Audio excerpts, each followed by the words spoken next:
మీరు ఎప్పుడనేది గమనించారా? ప్రతి సంవత్సరం కూడా సెప్టెంబర్, అక్టోబర్ నెల వచ్చిందంటే చాలు మన ఇళ్ళన్నీ కూడా కొంచెం డిఫరెంట్ గా అనిపిస్తాయి. చాలా క్లీన్ గా కనిపించే మన ఇల్లు, స్వీట్స్ అండ్ పిండి వంటలతో నిండిపోయిన కిచెన్, కొత్త బట్టలు, వీధులన్నీ కూడా చుట్టాలతో కలకలాడిపోతాయి. ప్రతి ఇల్లు, ప్రతి వీధి కూడా డెకరేషన్ తో నిండిపోతుంది. చుట్టాలు పట్టాలు అందరూ కూడా మన ఇంటికి వస్తారు. ఈవెన్ మనకి తెలియకుండానే మనలో చాలా హ్యాపీనెస్, ఎగ్జైట్మెంట్ ఉంటుంది. ఇంకా చెప్పాలంటే మెయిన్ గా చిన్న పిల్లల్లో మనలో ఉండే ఈ హ్యాపీనెస్, ఎగ్జైట్మెంట్ అంటేనే దసరా. అసలు మనం ఈ దసరా ఎందుకు జరుపుకుంటున్నాము? దీని వెనకాల రీజన్ ఏంటి?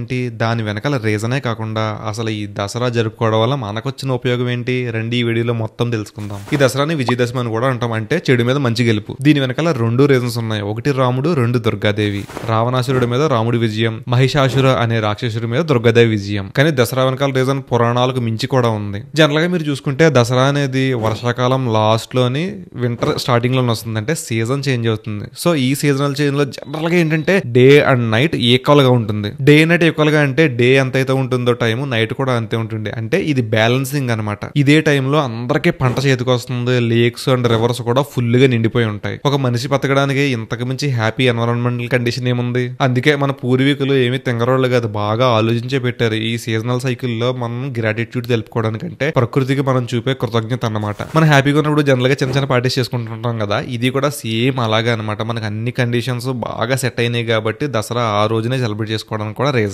హైదరాబాద్ లో ఈ దసరా రోజుల్లో బతుకమ్మ సెలబ్రేట్ చేసుకుంటారు. బతుకమ్మ అంటే ఫ్లవర్స్ తోని, అంటే నేను జనరల్ గా చూసింది ఏంటంటే బంతి పువ్వులు ఎక్కువ. బంతి పువ్వులతో మొత్తం అన్ని ఒక సిలిండర్ షేప్ లో తయారు చేసి దాన్ని ఒక ప్లేస్ లో, అంటే ఎవరి ఏరియాలో వాళ్ళు ఒక ప్లేస్ లో పెట్టుకుని దాని చుట్టూరు తిరుగుతూ రౌండ్ గా డాన్స్ చేస్తూ పాటలు పాడతారు. వాళ్ళు ఇందులో తంగేడు, గునుడు అండ్ బంతి పువ్వులు వాడతారు. సరే, అసలు బతుకమ్మ ఎందుకు చేసుకుంటున్నారు? ఇది పార్వతీదేవికి వాళ్ళు చూపించే రెస్పెక్ట్ అండ్ ఫిమేల్ ఎనర్జీని, ఒక ఆడదాని శక్తిని సెలబ్రేట్ చేసుకుంటున్నారు. ఇది వర్షాకాలం లాస్ట్ లో జరుగుతుంది కదా, ఇలాంటి టైంలోనే భూమి బాగా సారవంతంగా ఉంటుంది. అంటే చాలా మంది ఫార్మర్స్ ఫ్లవర్స్ కూడా పండిస్తారు కదా, వాళ్ళకి కూడా ఒక రీజన్ ఉండాలి కదా హ్యాపీగా ఉండడానికి. ఈ బతుకమ్మ చేసుకున్నప్పుడు అందరూ ఫ్లవర్స్ ఎక్కువగా ఉంటారు కాబట్టి ఈ టైంలో ఫార్మర్స్ కూడా చాలా హ్యాపీగా ఉంటారు. ఎందుకంటే వాళ్ళకి బిజినెస్ బాగా జరుగుతుంది, ఎక్కువ అమౌంట్ వస్తుంది కూడా. సరే, దీనివల్ల బెనిఫిట్ ఏంటి? బెనిఫిట్ అంటే మన బతుకమ్మ సెలబ్రేట్ చేసుకోవడం మన బెనిఫిట్ కోసమనే కాదు, కానీ అది మనకి డివోషన్ వస్తుంది. అది కాకుండా మన పెద్దవాళ్ళు ఏదో ఆలోచించకుండా ఎలాంటి ట్రెడిషన్ పెట్టరు కదా. దానివల్ల బెనిఫిట్ ఏంటంటే మనం ఈ పువ్వులన్నీ కూడా వీళ్ళు డాన్స్ చేసి మొత్తం అంతా పాడిన తర్వాత ఇవన్నీ పట్టుకెళ్లి దగ్గరలో ఉన్న చెరువులో కలిపేస్తారు. సో అప్పుడేముంది, ఈ ఫ్లవర్స్ లో ఉన్న ఫెర్టైలిటీ, పోషకాలు, న్యూట్రిషన్స్ అన్ని కూడా చెరువులో కలుస్తాయి. దీని వల్ల ఎకో సిస్టమ్ బ్యాలెన్స్ అవుతుంది. అండ్ వీళ్ళు ఒక చోట కలిసి ఇలా డాన్స్ చేసి పాటలు పాడడం వల్ల వాళ్ళ స్ట్రెస్ తగ్గుతుంది అండ్ కమ్యూనిటీ కూడా బిల్డ్ అవుతుంది. కాబట్టి బతుకమ్మ అంటే పువ్వులు మాత్రమే కాదు, అంతకు మించి ఆయుధ పూజ. ఈ రోజుల్లో కూడా ఆయుధ పూజ జరుపుకుంటున్నామా అని చెప్పేసి మనకు డౌట్ రావచ్చు. బట్ స్టిల్ మనం ఎప్పటికీ కూడా ఆయుధ పూజ జరుపుకుంటున్నాం. ఆయుధ పూజ అంటే అపోటోలుగా కత్తులు, గొడ్డల్లో పూజ చేయడం కాదు. ఇప్పుడు మనకి ఏవైతే టూల్స్ ఉన్నాయో, మనం వాడే వెహికల్స్ అన్ని కూడా నీట్ అండ్ క్లీన్ గా పెట్టుకుంటాం. అంటే చిన్నపిల్లలేమో సైకిల్ క్లీన్ చేసుకుంటారు, పెద్దవాళ్ళు బైక్ అండ్ కార్లు, ఇంకా పెద్ద వెహికల్స్ ఉంటే లారీలు, ఇవన్నీ క్లీన్ చేసి నీట్ గా పెట్టుకుంటారు. ఇన్ జనరల్ గా దసరా అనేది నవరాత్రులు, అంటే 9 రోజులు జరుపుకుంటారు. 10వ రోజు దసరా సెలబ్రేషన్ జరుగుతుంది. ఈ 9 రోజుల్లో లాస్ట్ రోజు అంటే 9వ రోజు ఈ ఆయుధ పూజ జరుపుకుంటాం, అంటే దసరాకు ముందు రోజు. ఈ ఆయుధ పూజ వల్ల మనకు యూజ్ ఏంటి బ్రో అంటారా? అక్కడికే వస్తుందా. ఈ దసరా మన వర్షాకాలం ఎండింగ్ లో వస్తుందా? నెక్స్ట్ వింటర్ స్టార్ట్ అవుతుంది కదా. ఈ వర్షాకాలంలో వెహికల్స్ అన్ని ఎలా ఉంటాయి? మొత్తం అంతా బుర్రతోని, మట్టితోని చెత్తగా ఉంటది కదా. సో జనరల్ గా మనం వదిలేస్తే చాలా మంది బద్ధకం ఎక్కువ, చాలా మంది క్లీన్ చేసుకోకుండా అలానే వదిలేస్తారు, అలానే తిరిగేస్తారు. వాళ్ళకి ఆ వెహికల్ వెళ్తుందా లేదా, బండి నడుస్తుందా లేదా, అది ఎలా ఉంది, క్లీన్ గా ఉందా లేదా, సేఫ్టీ ఉందా లేదా అస్సలు పట్టించుకోరు. అలాంటప్పుడు ఈ దసరా రోజు క్లీన్ చేసుకుంటాం కదా, ఆయుధ పూజ రోజు, ఈ వర్షాకాలంలో తిరిగి ఉన్న డ్యామేజెస్ ఏమన్నా ఉన్నా సరే మనం క్లీన్ చేయడం వల్ల అవన్నీ క్లియర్ అవుతాయి అండ్ మనకు కూడా చాలా సేఫ్టీ. అలాగే మన డైలీ లైఫ్ లో మనకి ఎంతో యూజ్ అవుతున్న వస్తువులకి థ్యాంక్స్ చెప్పడం, అంటే for example laptop, pen, mobile, వీటిని మన డైలీ లైఫ్ లో చాలా ఎక్కువ యూజ్ చేస్తాం. ఈవెన్ చెప్పాలంటే అవి లేకుండా మన లైఫ్ చాలా టఫ్ గా ఉంటుంది. అలాంటప్పుడు మనకి ఏదైనా చిన్న హెల్ప్ ఏదైనా వేరే వాళ్ళు చేస్తేనే థ్యాంక్స్ చెప్తాం. బట్ మనకి లైఫ్ లాంగ్ ఇంత కష్టపడి ఇంత హెల్ప్ చేస్తున్న వాటికి ఏదో ఒక టైంలో థ్యాంక్స్ చెప్పాలి కదా. అదే ఈ రోజు మైసూర్ దసరా. కర్ణాటకలోని మైసూర్ లో దసరా చాలా ఫేమస్. ఆ రోజు మైసూర్ ప్యాలెస్ అని మీరు వినే ఉంటారు కదా, ఆ ప్యాలెస్ ని కొన్ని లక్షల బల్బులతో డెకరేట్ చేస్తారు, ఏనుగుల్ని డెకరేట్ చేస్తారు, ఓల్డ్ ట్రెడిషనల్ మ్యూజిక్ ని ప్లే చేస్తారు. ఈ మైసూర్ లో దసరా సెలబ్రేషన్ అనేది ఇప్పుడు స్టార్ట్ అయింది కాదు, ఆల్మోస్ట్ 600 సంవత్సరాల క్రితం స్టార్ట్ అయింది. ఇది మన లోకల్ అండ్ మన ఇండియాకే పరిమితం కాకుండా ప్రపంచంలో నలుమూల నుంచి ఎక్కడెక్కడి నుంచో ఈ సెలబ్రేషన్ చూడడానికి వస్తారు. ఇది ఇండియాలోనే మోస్ట్ పాపులర్ ఫెస్టివల్స్ లో ఒకటి. ప్రాంతీయ తేడాలు. ఈ దసరా అనేది ప్రతి చోట ఒకేలా చేయరు, వాళ్ళ కల్చర్ ని బట్టి, వాళ్ళ ప్లేస్ ని బట్టి సెలబ్రేట్ చేసుకుంటారు. మీకు ఒక ఇంట్రెస్టింగ్ చెప్పనా, హిమాచల్ ప్రదేశ్ లో కుల్లు దసరా అని చెప్పి సెలబ్రేట్ చేస్తారు. ఈ దసరా మనకలా కాదు, డిఫరెంట్. మనకి ఏంటి, ఇక్కడ రాముడికి గానీ దుర్గాదేవికి గానీ విజయాన్ని వచ్చింది కదా అని చెప్పేసి వాళ్ళ గురించి చేస్తాం కదా. బట్ ఈ కుల్లు దసరాలో రివర్స్ లో రావణ రావణాసురుడిని పూజిస్తారు. కొన్ని స్టేట్స్ లో జమ్మి ఆకుల్ని ఎక్స్చేంజ్ చేసుకుంటారు. జమ్మి చెట్టు ఉంటుంది కదా, వాటి ఆకుల్ని ఒకరికొకరు ఇచ్చుకుంటారు. ఈ జమ్మి ఆకుని ఆకులా కాకుండా గోల్డ్ లా ట్రీట్ చేస్తారు వాళ్ళు. ఈ జమ్మి ఆకు విజయానికి చిహ్నం. సరే బ్రో, ఈ జమ్మి ఆకులు ఏంటి, వీళ్ళు పంచుకోవడం ఏంటి, బంగారం ఏంటి అని అనుకుంటున్నారు కదా, దీని వెనకాల కూడా ఒక సైన్స్ ఉంది. ఎప్పుడైతే మాన్సూన్ అంటే వర్షాకాలం అయిపోయిన తర్వాత చాలా అనారోగ్యాలు వస్తుంటాయి కదా. వర్షాకాలం అంటేనే తెలిసిందే మొత్తం అన్ని కూడా జబ్బులు జ్వరాలే. సో అలాంటప్పుడు వర్షాకాలం అయిన వెంటనే ఈ జమ్మాకులు పంచుకోవడానికి ఏంటి, అవేమి ప్లాస్టిక్ కాదు, షాప్ లో దొరకవు. ఖచ్చితంగా ప్రతి ఒక్కరు చెట్టు దగ్గరికి వెళ్లి కోసుకుని ఒకరికొకరు ఎక్స్చేంజ్ చేసుకోవాలి. అలాంటప్పుడు ప్రతి ఒక్కరు కూడా చెట్టు దగ్గరికి వెళ్తారు. అప్పుడు ఏంటి,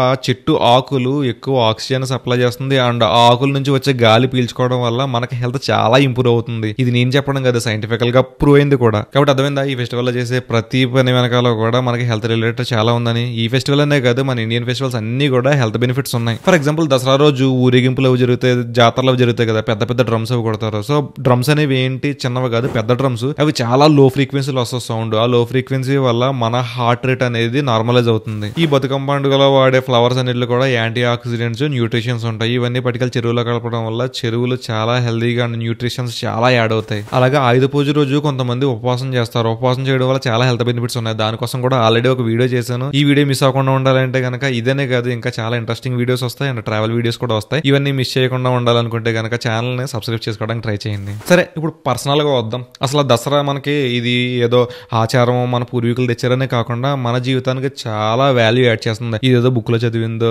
లేదంటే ఎక్కడో రీసెర్చ్ చేసిందో కాదు, పర్సనల్ లైఫ్ లో చాలా మంది ఇది ఎక్స్పీరియన్స్ చేసే ఉంటారు. అంటే దసరా అంటే ఏంటి, ఇల్లు క్లీన్ చేసుకుంటాం, ఇల్లు క్లీన్ అవుతుంది, మన వెహికల్స్ అవి క్లీన్ చేసుకుంటాం, సేఫ్టీ ఎలాంటి యాక్సిడెంట్ జరగకుండా చూస్తుంది, కొత్త బట్టలు కొనుక్కుంటాం. బట్టలు కొనుక్కోవడానికి ఏదో రీజన్ ఉండాలి కదా, ఇది కూడా ఒక రీజనే. అండ్ దసరాలో చాలా మంది అంటే చాలా ఊర్లలో సంబరాలు జరుపుకుంటారు. సంబరాలు అంటే మనకి ఎంటర్టైన్మెంట్, బాగా ఎంటర్టైన్ అవుతాం అండ్ బాగా ఎంజాయ్ చేస్తాం కూడా. అండ్ అన్నిటికంటే మెయిన్ ఇంపార్టెంట్ చుట్టాలు. ఒకప్పుడు అంటే అందరూ కలిసి జాయింట్ ఫ్యామిలీస్ ఉండేవి, అందరూ ఒకే చోట ఉండేవాళ్ళు. బయట నుంచి ఎవరు రావాల్సిన అవసరం ఉండదు. ఎవరన్నా రావాలి అనుకుంటే కనుక వాళ్ళు బాగా దూర బంధువులు అయి ఉంటారు. దగ్గర బంధువులు, సొంత వాళ్ళు అందరూ కూడా ఒకే ఊర్లో లేదంటే ఒకే ఇంట్లో ఉండేవాళ్ళు. బట్ ఇప్పుడు అలా కాదు, ఒకే ఇంట్లో పర్సన్స్ ఎక్కడెక్కడ ఉంటున్నారు. వాళ్ళ జాబ్ పర్పస్ గానీ, బిజినెస్ గానీ, లైఫ్ లో ఏదో అచీవ్ చేయడానికి గానీ అందరూ కూడా స్ప్లిట్ అయిపోతున్నారు. ఇలాంటి ఫెస్టివల్స్ లేకపోతే ఇంకెప్పుడు కలుస్తాం? ఒకసారి ఊహించుకోండి, అసలు ఇలాంటి ఫెస్టివల్స్ లేకపోతే మనం కలిసే ఛాన్సే లేదు. వెళ్తాం బట్ ఏదో వెళ్ళామో వచ్చామో అని ఉంటుంది తప్ప. అండ్ ఇంకా చెప్పాలంటే కనుక మనకి జాబ్ పర్పస్ లో ఉంటే కనుక లీవ్స్ కూడా దొరకడం చాలా కష్టం. కానీ ఇలాంటి ఫెస్టివల్స్ ఉండడం వల్ల, ఎందుకంటే ఇండియాలోని అందరూ కూడా ప్రయారిటీ తీసుకుంటారు ఫెస్టివల్స్ కి, ఈవెన్ అది ప్రొఫెషనల్ గా గానీ పర్సనల్ గా గానీ. సో పండుగలు ఉన్నప్పుడు ఆటోమేటిక్ గా మనకి కన్సిడర్ చేస్తారు అండ్ పంపించడానికి కూడా ఇంట్రెస్ట్ చూపిస్తారు. ఎవరో కూడా ఏమనరు, అందరూ కూడా ఫెస్టివ్ వైబ్ లో ఉంటారు. కాబట్టి దీని వల్ల మన బాండింగ్ పెరుగుతుంది అండ్ మన ఫ్యామిలీని మనం కలుసుకునే ఛాన్స్ ఉంటుంది. అండ్ ఇంకొకటి, ఇలాంటి సంబరాల్లో మనం తిరిగినప్పుడు మనం ఎప్పుడో చిన్నప్పుడు మన పక్కన కూర్చున్న ఫ్రెండ్, స్కూల్ ఫ్రెండ్ కూడా కనిపిస్తాడు. సో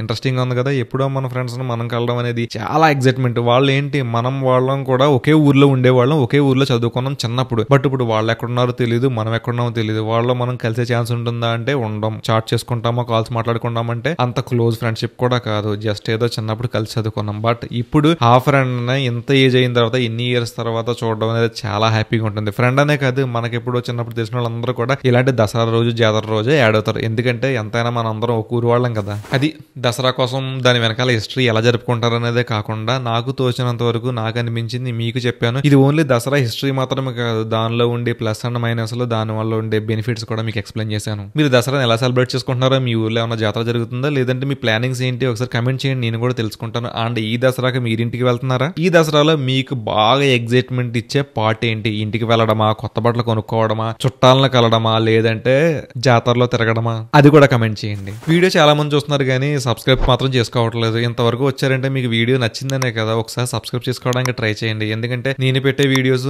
మరికొంత మందికి రీచ్ అవ్వాలంటే మీరు సబ్స్క్రైబ్ చేసుకుంటే రీచ్ అవుతుంది. అండ్ లైక్ కొడితే చాలా హెల్ప్ఫుల్. సరే, మరొచ్చే వీడియోలోకి వెళ్దాం. Thank you for watching. Bye bye.